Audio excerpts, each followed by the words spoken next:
প্রেম কি সত্যিই কিছু মানে না?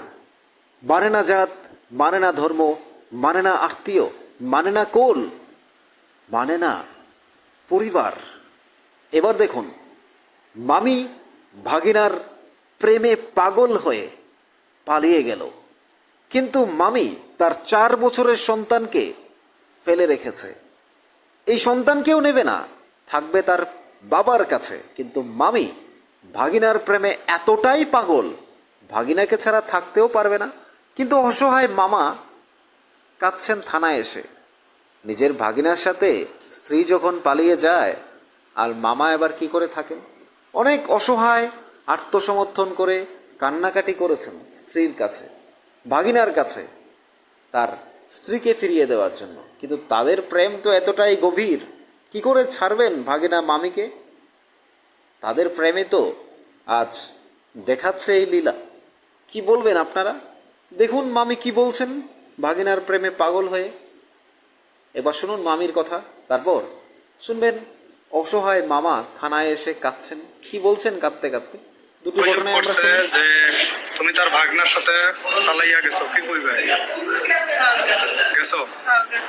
কোন দিন আইছো আবার?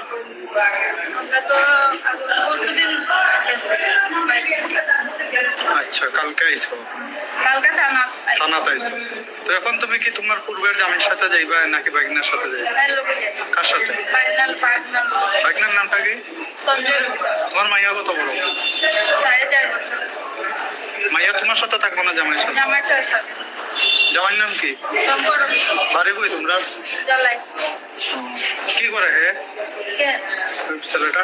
ভাগনা এমন কিছু করে না, আগে আসলো দেখেন তার সাথে থাকবে। তোমার স্বামী মানছে নি?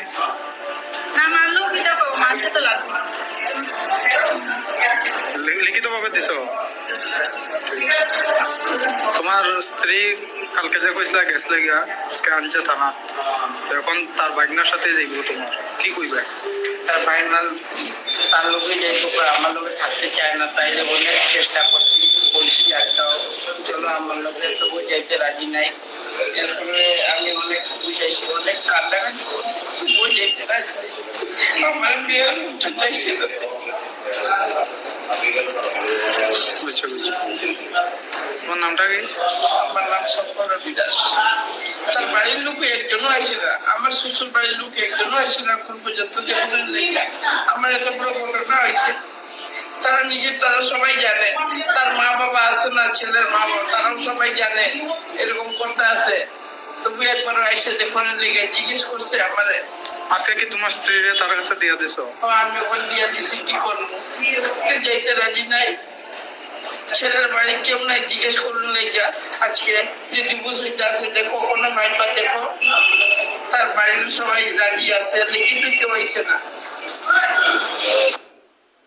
শুনলেন তো বক্তব্য?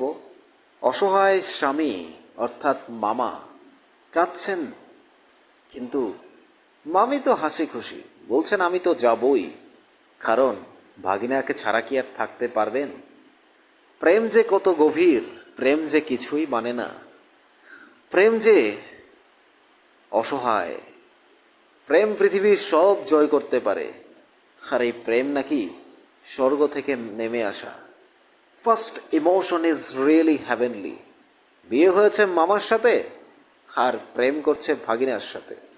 মামি করছেন দুবার বিয়ে, একবার মামাকে বিয়ে করেছেন, একটা বাচ্চা আছে 4.5 বছরের, থাকবেন মামার সাথে এখন। আর মামি আপন মনে সংসার করবেন ভাগিনার সাথে। ডিভোর্স পেপার হয়ে গেছে। হায় রে প্রেম! একজন কাঁদছে, আরেকজন তো হাসছে। কি বলবেন আপনারা? সমাজকে আঙ্গুল দিয়ে দেখিয়ে দিল আরো একবার, কি শেখালো এই প্রেম, কি দেখালো এই প্রেম, সম্পর্ক কি শেখালো আপনাকে? সমাজ কি সত্যি অবক্ষয়ের দিকে যাচ্ছে?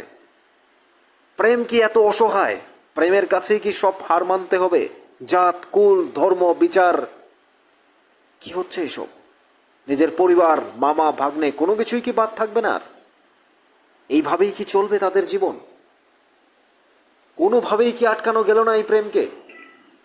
যাবে কি করে? এই প্রেম তো সবাইকে হার মানায় পৃথিবীর। যে প্রেম কিছুই মানে না কোনো বাধা, থাকতে চায় ভালোবেসে দুজন একসাথে, তাহলে কে করবে তাদের মানা?